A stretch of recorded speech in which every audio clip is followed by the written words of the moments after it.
there everyone. Well, I wanted to share a story with you that was pretty intense for me yesterday.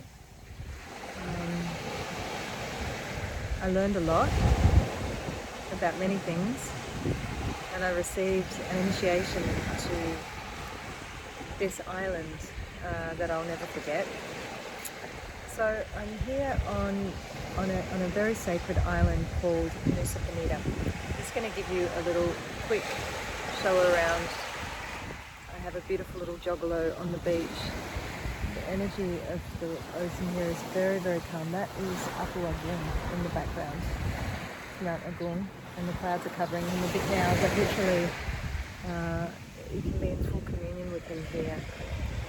So I've wanted to come to this island for a very long time. I felt called to be here for some time now, and I've been waiting until the true guidance came, and it was ready for us to come. And my intention was to come here with my friend Adi Buddha, who's an amazing priest, and we would work in ceremony in the temples here. And this island is known to the Balinese people as the Island of Power. It's where a lot of people come and they receive a thing called Pashupati, which is like Shaktipat in the Indian tradition. Really big energy, huge energy, and you have to be ready. Lars and I wanted to come here last time he was here, and it didn't align. In fact, I tried to come with Adi once before. We got to the ferry terminal and discovered that it was Nyepi on the island, which is a silent day, and they have it on a different day to the day that they have it in Bali. And we couldn't come because there was no boats coming. So it's about 3 times I've tried now to come to this magical island, and something has happened and I've been kind of stopped in my tracks. So this time we deliberated about it a lot, because for me, I felt like when I first came here, and a lot of people come here, the tourism isn't massive here, and they've got more of a focus on ecotourism, but there's a lot of people coming here to do Instagram. You know, it's very majestic, it's very beautiful, so there's a lot of bloggers, I guess, and influencers that come here just to take pictures, which of course is never the reason to be coming somewhere, but that's what happens in this day and age. But what I realise is that for someone like me, who's extremely connected to ceremony, who's extremely connected to the energies and feels everything and is always bouncing off and bouncing around everything that's happening, I have to be a little more careful in what I do and what I choose. Anyway, after much deliberation, we decided to come, and I'm super happy that we did. It's just been phenomenal. But we came purely with sort of an exploratory energy, you know, just to take a look around, and still with my prayers and asking the permissions, and we went to the temple in Uluwatu the night before to purify and be ready. But I actually underestimated the power of this island, and kind of feel like I should know better than that. But anyway, we're constantly students and we're constantly learning. So yesterday we go over to the east side of the island, and we go to a place which you've seen in my stories if you've seen them. Unbelievable. Like, the power and the majesty over there is just next level. It's wild open ocean, and literally pyramids, masters, apus, you know, spirits rising from the ocean floor. Incredible. So we're over there yesterday, and then our beautiful guide, Yomen, says to us, there's 2 beaches that you can go down to, and we decided to go down to one called Diamond Beach. Very precarious stairway all the way down. I mean, I've climbed mountains in the Andes, but this is something else. Like, you're literally scrambling down the side of the cliff face. So that in itself was like, oof, I started to feel like, no, not fear, but just like, okay, we need to be really mindful here, very careful about what we're doing, because the energy was big and strong. And so we get down, and it was just absolutely majestic, and he suggested that we go for a swim. And I could feel what was happening down there, and I was like, my intuition was like, not a good idea. This is not the place just to be jumping in the water and having a frolicking fun. So I did my prayers as I always do. I asked permissions. I spoke to Bundaratu and Dewa Varuna, who are the goddesses of the ocean here, especially on this island, Bundaratu.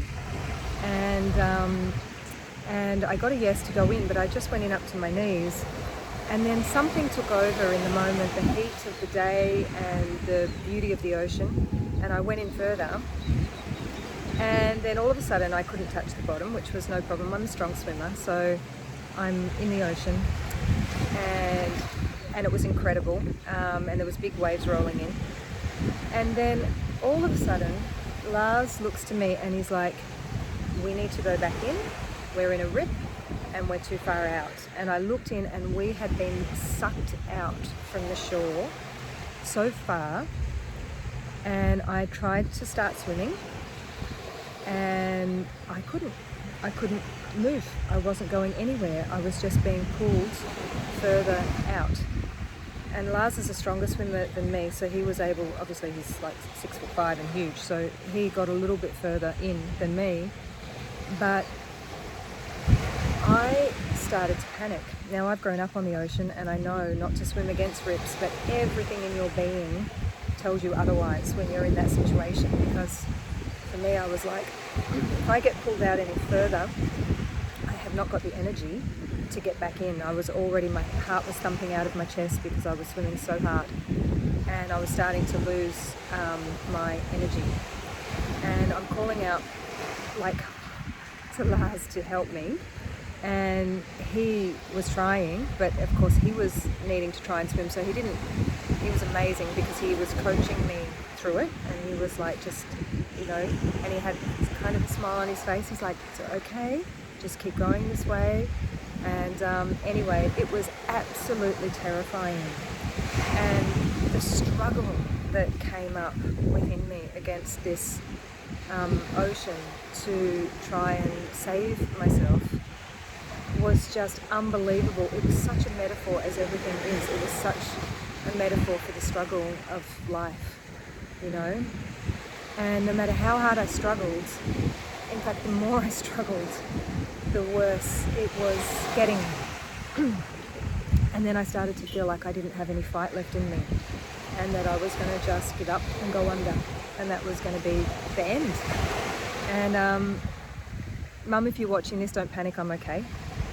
But I have had these kind of big initiations once or twice before with different things in my life, and I always, it's funny because I think of my mum, you know, and I'm an only child to her, and what it would be like for her if I was to go, so that gives me the fight, you know. And in that moment I saw a past life flash before my eyes where I drowned, and the terror, absolute terror that came up in my being was off the charts. And then I remembered the goddesses of the ocean, Bundaratu, Dewa Baruna, and I called on them to help me. And then somehow I managed to, Lars managed to pull me a little bit further where I was able to catch a bit of the current to get in, so the current on the top was a little bit stronger than the undertow that was pulling me out, and I was able to get some traction and get in. And then he was able to get in a bit further, get a bit of traction on the ground, and help to pull me in. Holy shit, I can't even tell you, like, I really thought I was gone. My life flashed before my eyes, and when I got out of there, I was shaking, my body was trembling, quivering, you know, and at first I tried to suppress it because the guide's there and he's like, what's going on? And at first I was like, okay, everything's okay, you're alive, you're safe, everything's fine. And then I realized, no, the gift in this is that it has triggered a deep trauma, it's triggered a deep memory of something that needs to be released. So I sat there quietly with my eyes closed in some meditation, and I let myself shake, just like an animal does after they've been, you know, after the zebra's been chased by the lion. Because this is what we don't do. We don't process the trauma in the moment, right? And this is how it imprints into our energetic field, and then we carry it for lifetimes, and we continue to pull these situations towards us to give us an opportunity to heal this trauma. And I could see that that was part of what was happening to me, you know, that I'd carried this for literally for lifetimes. And so I sat there and I let myself shake. I noticed after that how it was for a little while difficult for me then to tune into the beauty of what was around me, because the imprint of the fear and the trauma was so strong in my body that it was disconnecting me and cutting me off from what was going on around me.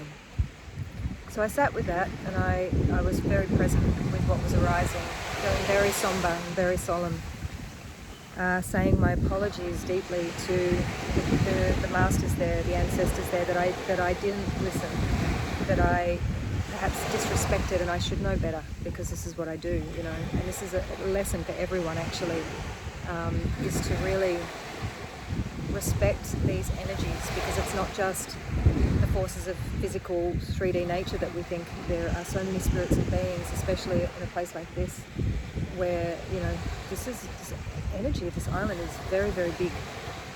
Anyway, so on the way home I fell asleep in the back of the car, and I had a vision of a dream, a lucid dream, of a group of men with black and white checked sarongs. They had something tied around their head, and they were beating drums and chanting. And in this dream I had a sense that we were going past one of the sacred temples that I'll visit with Eka, with Addy, that I don't want to visit until he's with me. And I could feel these masters, you know, helping me and with me. And then I got home here to where I'm staying at this beautiful place, and I was so exhausted emotionally, so drained, that I needed to sleep. Again, I slept on the sand, I fell asleep in the bed. And I had another lucid dream.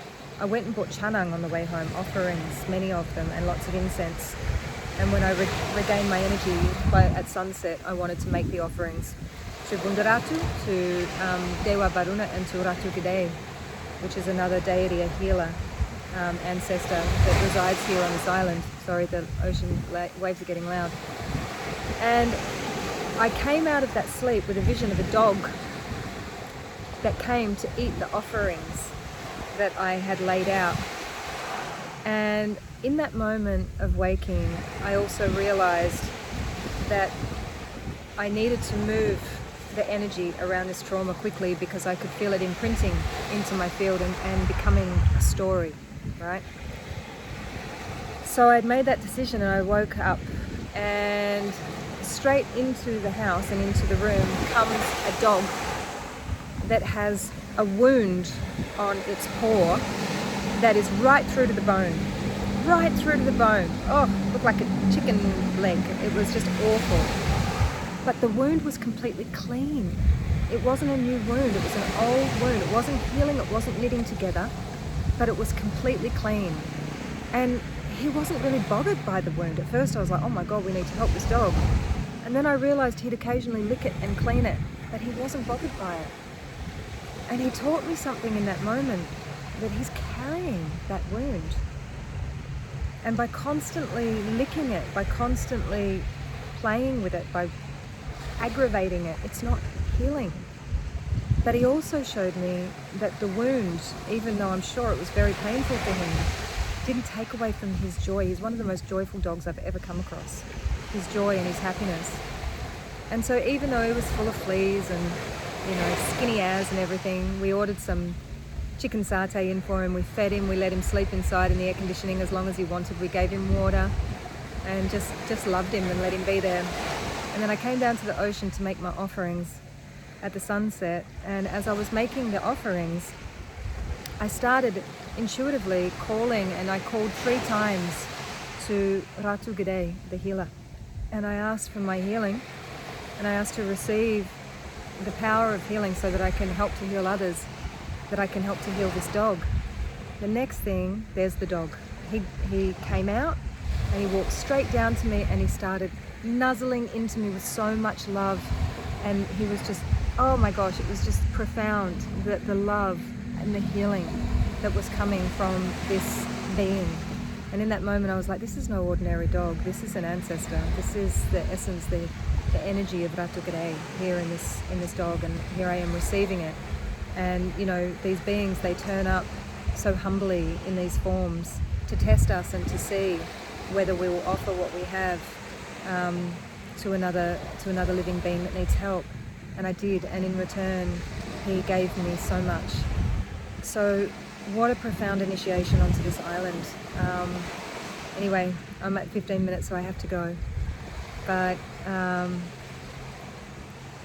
yeah, so much received, so much to learn, and so grateful just to be here to share this with you and to remind everyone to really respect, really be reverent in every single moment, to stay aware and open, and